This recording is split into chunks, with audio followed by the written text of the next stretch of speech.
সেই লক্ষ্যটা নিয়েই আমাদের এগোতে হবে। আমি বলছিলাম আজকের দিনে আপনি এই শহরের না হবে গ্রামাঞ্চলে যান, গ্রামে গিয়ে কোনো ন্যায্যমূল্যের দোকানে প্রবেশ নিয়ে দেখুন, চালের অভাব নেই, প্রচুর পরিমাণে চাল মজুদ আছে। ন্যায্যমূল্যের দোকানদার যে পরিমাণ চাল সংগ্রহ করেন সেই চালটা সঠিকভাবে বিক্রিও করা যায়, জমে থাকে, ঠিক না দাদা? এই অবস্থা এই 20 বছরের মুখ্যমন্ত্রী মানিক সরকার বিভিন্ন জায়গায় দাঁড়িয়ে বলছেন খাদ্য নেই। আরে কিসের খাদ্য নেই? খাদ্যটা তাদের নেই, খাদ্যটা তাদের নেই, কারণ তারা রসদ সংগ্রহ করতো রাজার থেকে, রাজ ব্যবসা থেকে তাদের সংগ্রহ করতো। আজকের দিনে পুলিশের অভিযান, যে নেশা বিরোধী অভিযান সেগুলি চলছে, সেই কারণে তারা রসদ সংগ্রহ করতে পারে না, আর সেই জন্য অসত্য তথ্য দিয়ে মানুষকে বিভ্রান্ত করার চেষ্টা করছে। এই যে বললাম, একটা যদি এলিমেন্ট থাকে, মনে রাখবেন এই ক্যান্সারাস জাল একটাও যদি থাকে আপনার এলাকায়, মনে রাখবেন যে কোনো সময় এটা বিষম বৃক্ষ হয়ে উঠতে পারে। নজর রাখবেন, যোগখান খোলা রাখবেন, কে কি করছে, কারা কি উদ্দেশ্য নিয়ে কাজ করছে। আমাদের এই এলাকায় আমি শুধু এই উত্তর কথা বলছিলাম, পুরো বনমালীপুরের বিভিন্ন জায়গায় কয়েকটা পয়েন্ট আছে যেখানে যুবকদের বিভ্রান্ত করার চেষ্টা হয়, এই নেশা সম্পর্কে কারণের চেষ্টা হয়। খোঁজিয়ে দেখুন এর পেছনে কারণ একটা লোক ভারতীয় জনতা পার্টি হতে পারে, ভারতীয় জনতা পার্টির কার্যকর্তারা কিন্তু সহজ সরল,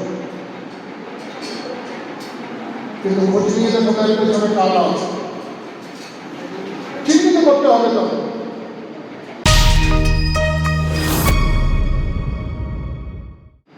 এই পার্শ্ববর্তী এলাকায় একটা আছে, সেখানে অনেক কিছু হয় আমরা জানি,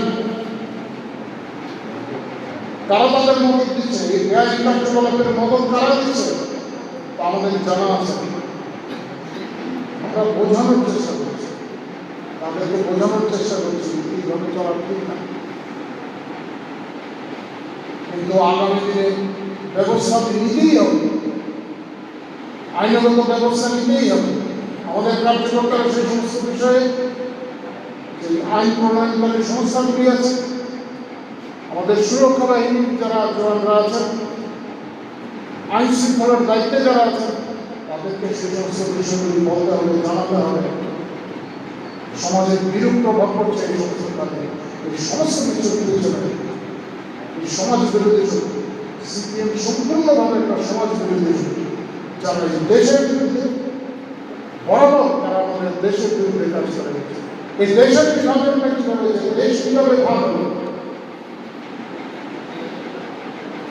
দেখুন এই পশ্চিমবাংলা থাকবেই না যদি সমাজকে আন্দোলন না করতেন। কমিউনিস্টরা মদত জুগিয়েছে মুসলিম লীগকে সেই সময় দেশ ভাগের জন্য। আমরা ইতিহাসের পাতায় সেগুলি একটু যদি আমরা চর্চা করি, সেই সমস্ত বিষয়গুলি বরাবর তারা তা করে দিচ্ছে, এখন তা করছে। এখন কংগ্রেসের হাইকমান্ড রয়েছে সীতারাম ইয়েচুরি, কংগ্রেসের হাইকমান্ড সীতারাম ইয়েচুরি, সেই জন্য কংগ্রেসের ইস্তাহার নির্বাচনী ইস্তাহার প্রকাশ করেছে। তাদের নির্বাচনী ইস্তাহারে 70% বিষয় মুসলিম লীগের অনুমোদনে করা সমস্ত বিষয় বললে মনে হবে এটা মুসলিম লীগের করা কংগ্রেসের ইস্তাহার, আর 30% আছে সিপিএমের বক্তব্য।